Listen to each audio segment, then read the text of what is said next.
I was wrong to think loyalty ran in the blood. I had believed, for 63 years, that the people you love most are the ones who will never let you fall. I built my whole life around that belief. I gave everything I had to protect it. And then, on a Tuesday evening in October, standing in the middle of a room full of people I had known for decades, I understood that I had been mistaken for a very long time. My name is Lorraine Whitfield. I am 63 years old, and I live in a small house on the edge of Kelowna, British Columbia, with a garden that takes up more of my time than it probably should, and a golden retriever named Biscuit, who has no opinion about any of this. I retired 2 years ago from a career in commercial real estate that I had spent 31 years building from nothing. I started as an administrative assistant at a brokerage in Vancouver when I was 24, answering phones and filing paper contracts, and by the time I was 40, I had my own firm. By the time I was 55, that firm had 4 offices across the Okanagan and 17 agents working under my name. I am not telling you this to impress you. I am telling you this so you understand what I had, and what I chose to do with it, and what it cost me. I had one child, a daughter. Her name is Stephanie, and she is 36 years old, and she has her father's eyes and my stubbornness, and for most of her life those two things together made her someone I was genuinely proud of. Her father, my ex-husband Gerald, left when Stephanie was 11. He did not leave badly. There was no screaming, no court battle, no ugliness. He simply decided that the life we had built together was not the life he wanted, and he said so, and he moved to Calgary, and we remained civil. Stephanie spent summers with him and school years with me, and I worked very hard to make sure she never felt the gap his leaving had created. I paid for everything. I want to be honest about that, not as a complaint, but as a fact. I paid for her school supplies and her hockey equipment and her braces and her prom dress. I paid for her undergraduate degree at UBC and the 1 year of graduate school she completed before deciding academia was not for her. I paid the first and last month's rent on her apartment in Penticton when she was 25 and just starting out. I co-signed her car loan. When she met her boyfriend, a man named Derek Pallister, at a friend's barbecue 5 years ago, I paid for the dinner where she brought him home to meet me. I did not keep a running total. That is not why I am listing these things. I am listing them because they matter to what happened later, and because I think you deserve the full picture before you decide what you think of me. Derek worked in sales for a building supply company. He was 39 when Stephanie met him, broad-shouldered, with the kind of easy confidence that fills a room before the conversation begins. He was charming in the way that certain men are charming, which is to say that the charm was very effective, and I did not fully trust it from the beginning. But Stephanie loved him, and he treated her well as far as I could see, and I kept my reservations to myself because she was an adult and it was her life to live. They got engaged 18 months after they met. She called me on a Saturday morning in February, and her voice was the happiest I had heard it in years, and I sat in my kitchen and cried a little after we hung up. Not from sadness, but from something that felt like relief. I thought, she is going to be all right. I thought, I did something right. The wedding was planned for the following October. Stephanie had always wanted a fall wedding. She talked about the colors, burnt orange and deep burgundy, and the venue she had found, a vineyard property outside of Summerland with a view of the lake that she described as the most beautiful thing she had ever seen. The venue cost what it cost, and when she mentioned the number to me, carefully, watching my face for a reaction, I told her not to worry about it. I said I would handle the venue and the catering. I said it was my gift to her. Over the following months, I wrote checks and made transfers and coordinated with vendors on Stephanie's behalf when her work schedule got overwhelming. I paid the deposit on the caterer. I paid the florist. I covered the cost of the tent rental when it became clear the evening reception would overflow the indoor space. Derek's parents, a couple named Ray and Susan Pallister who lived in Kamloops, offered to pay for the rehearsal dinner and the bar tab, and I thought that was generous and said so. I thought we were sharing this. I thought we were doing it together. I did not think about credit. I did not think about who would be acknowledged or thanked or recognized. The thought genuinely did not occur to me. I was her mother. This was what mothers did. The week before the wedding, I drove to Summerland to help Stephanie with some final logistics. We spent an afternoon at the vineyard, walking through the layout, and she was happy and distracted in the way brides are supposed to be. And at one point, she stopped in the middle of the aisle they had set up between rows of wooden chairs and turned to me and said, "Mom, I don't know what I would have done without you." I told her she would have figured it out. That was what I always told her. The wedding day was genuinely beautiful. I will give it that. The October light came in low and golden over the lake, and the leaves on the hillside were the exact colors Stephanie had wanted, and she looked extraordinary in her dress, which was ivory with a long lace train and buttons down the back that took her 2 bridesmaids 15 minutes to fasten. I stood off to one side and watched her walk down the aisle on Gerald's arm, and I felt something shift quietly in my chest, the way things shift when you understand that a chapter has ended. The ceremony was lovely. The vows were personal and a little funny, and Derek cried, which surprised me and made me think better of him in that moment.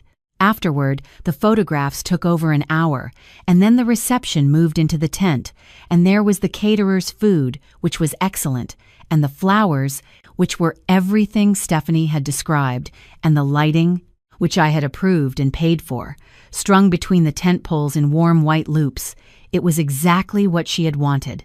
I sat at my table with my sister, Margaret, and her husband, and 2 of my oldest friends from Vancouver who had driven up for the occasion, and I thought, this is good. This is worth it. The speeches started at 7:30. Derek's best man went first, and he was funny and appropriate and raised his glass, and that was fine. Then, one of Stephanie's bridesmaids spoke, and she was warm and a little tearful, and that was fine too. Then Derek's father, Ray, stood up, and he spoke about welcoming Stephanie into the family, and he thanked the guests, and he raised a toast to the couple. He mentioned the rehearsal dinner. He mentioned the bar. He was gracious and brief, and I appreciated it. Then Derek stood up. I remember the exact moment. I remember the way he buttoned his jacket before he took the microphone.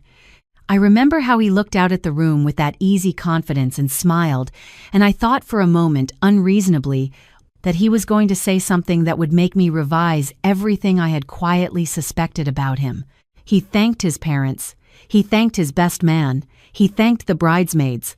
He talked about the vineyard, how special the venue was, how it had always been Stephanie's dream, and then he said, "And a huge thank you to my parents for making so much of this day possible. Dad, Mom, we could not have done this without you." The room applauded. I sat very still. He kept going. He thanked various friends. He thanked Stephanie's bridesmaids again. He said something touching about Gerald, who was seated across the tent and received the mention with a modest nod. He talked for another 4 minutes, and in those 4 minutes he did not say my name. He did not gesture toward my table. He did not say Stephanie's mother, or Lorraine, or her mum, or any variation of any of those things. When he finally raised his glass and said, "To my beautiful wife," the room cheered, and I raised my glass with everyone else, and I smiled, and I set the glass back down, and I looked at the white tablecloth in front of me and thought, very clearly, so that is what we are. My sister Margaret was sitting 2 seats to my left. She leaned over and put her hand on my arm and said nothing. She did not need to say anything. She had heard it too. I looked across the tent at Stephanie. She was laughing at something Derek had just whispered in her ear, her head tilted back, her eyes bright. She had not noticed, or she had noticed and decided it was fine. I could not tell which, and in that moment I could not bear to find out.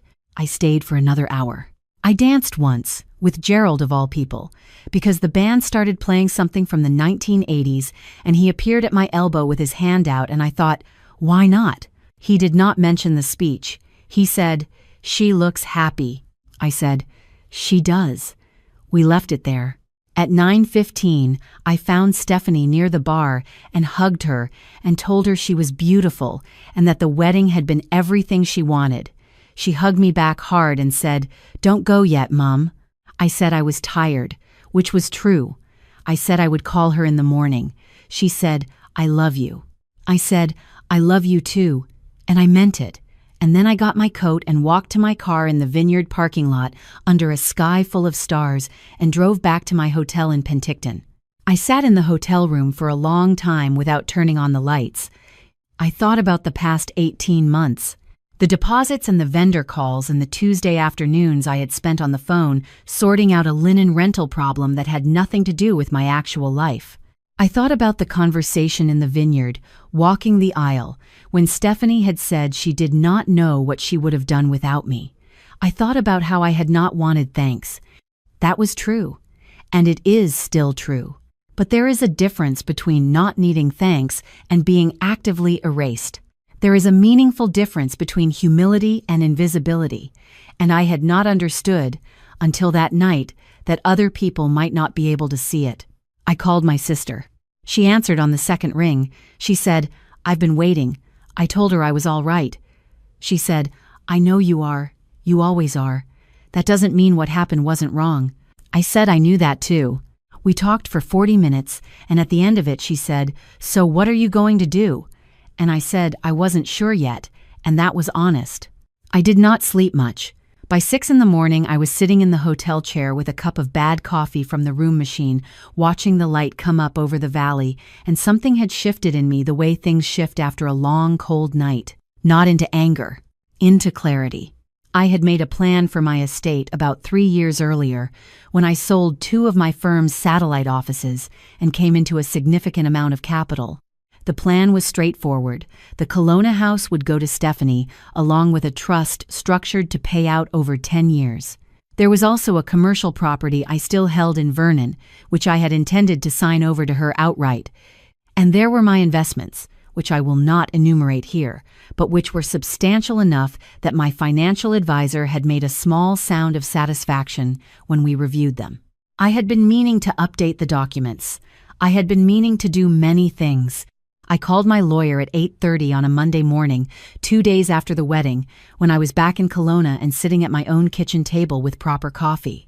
His name is Robert Sinclair, and he has been my lawyer for 19 years, and he is not the kind of man who asks unnecessary questions. I told him I needed to make some changes to my estate documents and that I wanted to do it promptly. He said he could see me Thursday. I said Thursday was fine. I also called my financial advisor. I restructured the investment accounts so that the beneficiary designations no longer flowed automatically to Stephanie. This was not a decision made in anger. I want to be clear about that. I did not sit in that hotel room seething and plotting. I sat quietly and thought about what I actually believed, at 63, about the relationship I had with my daughter, and whether the version of that relationship I had been tending for 36 years matched the version she and Derek were apparently living. I thought about what Ray Pallister's name meant now, in that room full of people, versus what my name meant. I thought about the florist and the caterer and the tent. I thought about the vineyard and the view of the lake. I thought about a lot of things. On Thursday, I sat across from Robert in his office on Pandosi Street, and we went through the documents together. The house in Kelowna was removed from the estate plan. The Vernon property was redirected to a charitable foundation I had established some years earlier for rural arts education. The trust structure was dissolved. I did not remove Stephanie entirely.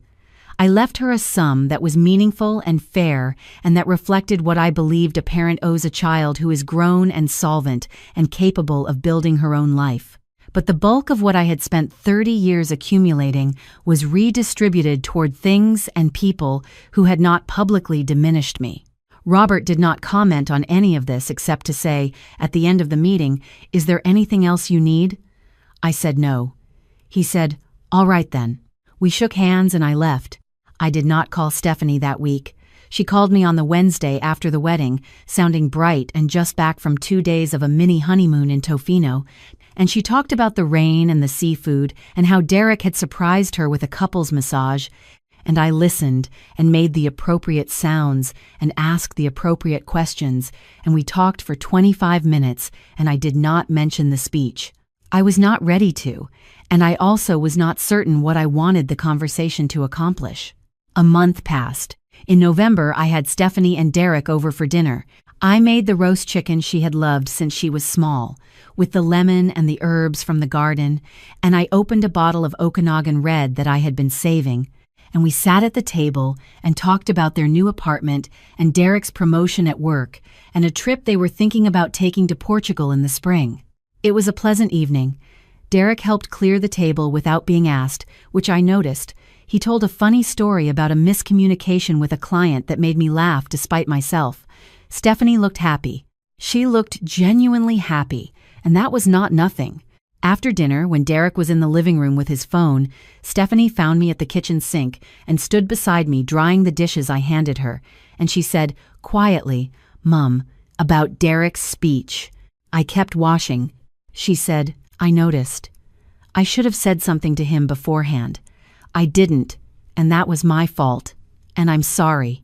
I handed her a wet bowl and waited. She said, "He just gets nervous and forgets things. It wasn't intentional. He felt terrible about it afterward." I said, "Did he tell you he felt terrible, or are you inferring that?" She was quiet for a moment.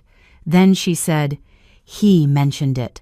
I said, "Stephanie, I don't need a speech at my daughter's wedding. I'm not someone who needs to be acknowledged in front of a crowd. But there is something uncomfortable about watching the man my daughter married thank his parents for making the day possible when I'm the one who paid for the caterer and the flowers and the tent and the venue deposit." I kept my voice even. I was not performing calm. I was actually calm. "I'm not asking him to grovel. I'm asking you to understand that what happened was not nothing." She said, "I know, Mum. I know it wasn't nothing." I handed her the last dish. I pulled the drain. I said, "Good." We did not speak of it again that evening. Derek, to his credit, called me 2 days later. He sounded uncomfortable in the way that honest people sound uncomfortable when they know they have done something wrong. He said he had been thinking about the speech, and he knew he had left me out entirely and that it had been thoughtless, and he was sorry. He said he had been nervous and had gone off the notes he had written, and when he panicked at the microphone, he had defaulted to what he knew, which was his own family. He said, "You did more for that wedding than anyone, and I didn't acknowledge it, and that was wrong." I thanked him for calling. I said I appreciated it. I meant both things. What I did not tell him was that I had already been to see Robert. I did not tell him that the Vernon property had been redirected, or that the trust had been dissolved, or that the beneficiary designations had been changed. I did not tell him because it was not relevant to the apology he was making, and because the changes I had made were not a punishment designed to hurt him. They were a recalibration based on information I had finally received about my own life. Let me explain what I mean by that. For 36 years, I had operated under a certain understanding of my role. I was the provider, yes, but I had always told myself that the providing was secondary to the relationship, that the money was just the mechanism and the love was the thing that mattered. I believed that. I still believe it. But the speech at the wedding had pulled back a curtain, not on Derek specifically, not even on Stephanie entirely, but on an assumption I had been carrying without examining it. The assumption that my contribution to this family was understood, was seen, was woven into the fabric of how they thought about themselves and their life together. That assumption had been wrong, or at the very least, it had been untested. And I was 63 years old, and I had spent 31 years in business, and the one lesson business teaches you, reliably and without sentiment, is that untested assumptions are liabilities. I did not stop loving my daughter. I did not stop having dinner with her, or answering her calls, or caring about whether she was happy. None of that changed. What changed was the architecture of my planning. What changed was the degree to which my financial future, and hers, was structured around an emotional understanding that I could no longer take on faith. I also quietly sold the Kelowna house. Not quickly, not dramatically. I listed it in the spring and sold it in June to a couple from Calgary who wanted to retire to the Okanagan, which I found fitting in a way I could not entirely explain. I moved into a smaller place on the east side of the city, a condominium with a balcony that faces the lake, which I find I prefer. Biscuit adjusted within a week. I called it a downsizing. Stephanie called it a surprise. I told her I was simplifying, which was true. Derek found out about the Vernon property in February through a conversation he apparently had with a mutual contact in the commercial real estate community. He called me on a Saturday morning, and his voice had lost some of its ease. He said, "Lorraine, I heard you redirected the Vernon property. Is that right?" I said it was. He was quiet for a moment. Then he said, "Was that because of the speech?" I said, "Derek, the Vernon property was always mine to direct as I saw fit. I directed it towards something I care about. That's the whole story." He said, "I want to understand if we did something that hurt you in a way that's still—" I said, "You made a mistake at a microphone in October. You called me and apologized for it, and I accepted. Those two things are both true, and they don't cancel each other out." I paused. "What I choose to do with my own assets is a separate matter. I hope you can understand that."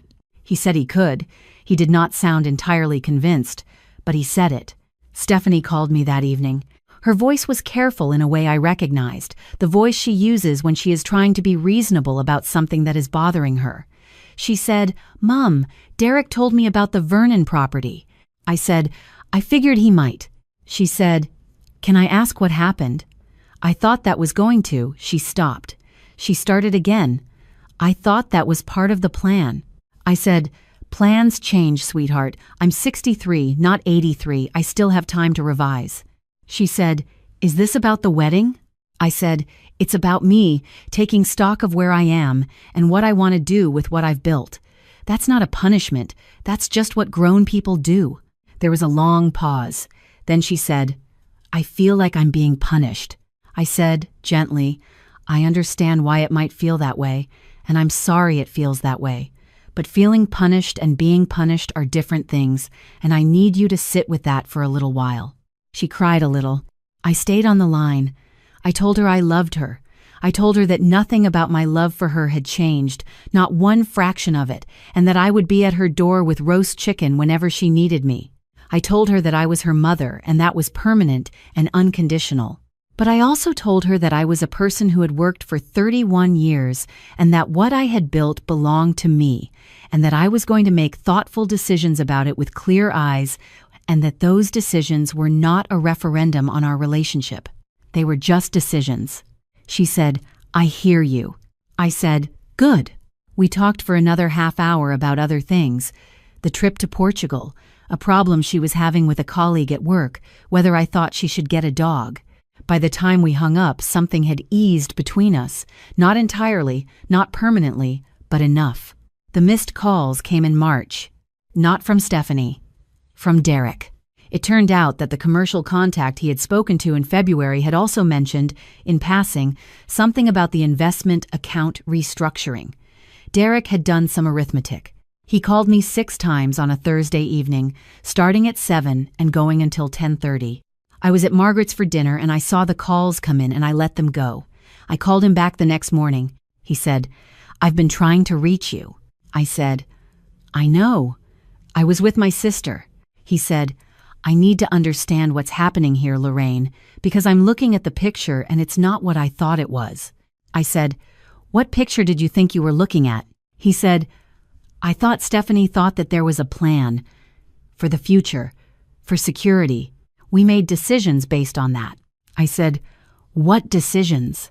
He paused. Then he said, "We bought the apartment." I said, "You bought a very nice apartment that you can afford on your combined incomes. You both have good jobs, Derek. You're 39 years old." He said, "We stretched, Lorraine. We stretched because we thought—" I said, "Because you thought you knew what my estate plan looked like." Silence. I said, "Derek, I want to ask you something, and I'd like you to think about it honestly before you answer. At the wedding, when you were thanking your parents, what were you thinking?" He did not answer right away. I said, "You don't have to answer. I'm not asking so I can use it against you. I'm asking because I think it might be useful for you to know the answer yourself." He said quietly, "I think I just defaulted to what I knew." I said, "Yes, I think that's right. And I think I've spent 36 years being the thing people default to without thinking. The backup, the safety net, the thing you don't mention in the speech because it's always just there." I kept my voice even. "I'm not angry, Derek. I want you to hear that. I'm not calling to fight with you or to tell you that you're a bad person, because I don't think you are. I'm calling to tell you that the safety net made a decision about itself, and that's allowed." He was quiet for a long time. Then he said, "Is there anything we can do?" I said, "Keep making Stephanie happy. That's what I want. Keep being someone she can count on. That's worth more to me than anything in any of those documents." He said, "Okay." I said, "Okay." We hung up. I sat at the kitchen table with Biscuit's head on my foot and the morning light coming through the window, and I felt, for the first time in months, that the accounting was correct. Not the financial accounting. The other kind. The one where you know what things cost and what they're worth, and the two numbers finally match. I think often now about what it means to love someone without condition and still maintain yourself. I spent a long time believing those two things were in opposition. That to love fully, you had to give fully, and to give fully meant giving without reservation or inventory or boundary. I was wrong about that. I was wrong for 36 years, and the correction arrived on a Tuesday night in October in a room full of candlelight and autumn flowers, delivered by a nervous man in a nice suit who simply forgot I existed. I do not blame Derek for who he is. I do not even blame Stephanie entirely, because the truth is I trained her. I trained everyone around me to take the ground beneath their feet for granted by making sure it never moved. I kept showing up. I kept providing. I kept saying it was fine, it was nothing, don't worry about it. And when you do that long enough, people believe you. Why wouldn't they? The lesson I carry now is not about withholding. It is not about making people prove themselves before you extend care. It is simpler and harder than that. It is about knowing your own value while you still have time to live inside that knowledge, not for the speeches, not for the public acknowledgement, for yourself, privately, in the morning light, with your coffee and your dog and your view of the lake. I am 63. I have revised my plans and reorganized my home and learned something true about my life late enough that it cost me something, but early enough that it changed me, rather than just confirming what I suspected. I talk to Stephanie every week. She is trying, and so am I, and I think we will be all right. Derek still calls. Less often now, but he calls. He asked me last month if I wanted to come for dinner on a Sunday, and I said yes, and I brought wine and stayed 3 hours, and we talked about Portugal, which they had finally booked for April. I did not bring roast chicken. I let her cook this time. There is something worth remembering in all of this, not just for mothers, not just for women who have spent decades being the one everyone counts on, but for anyone who has ever confused being reliable with being invisible. The people who never make demands are often the ones whose contributions disappear first from the record. This is not a reason to make more demands. It is a reason to be intentional about the record. To know what you have given, to give it on your own terms, and to build a life that does not depend on someone else noticing. You can love generously and still belong to yourself. You can be someone's safety net and still decide what the net is made of. You can forgive completely and still change the terms. Those things are not contradictions. They are the whole of it. Stephanie knows now that her mother is not a backdrop. I think she knew before, somewhere, but now it is not a thing she can forget. And honestly, I think that is better for both of us. The lake looks different in the mornings from the new balcony. Wider, somehow, more like mine.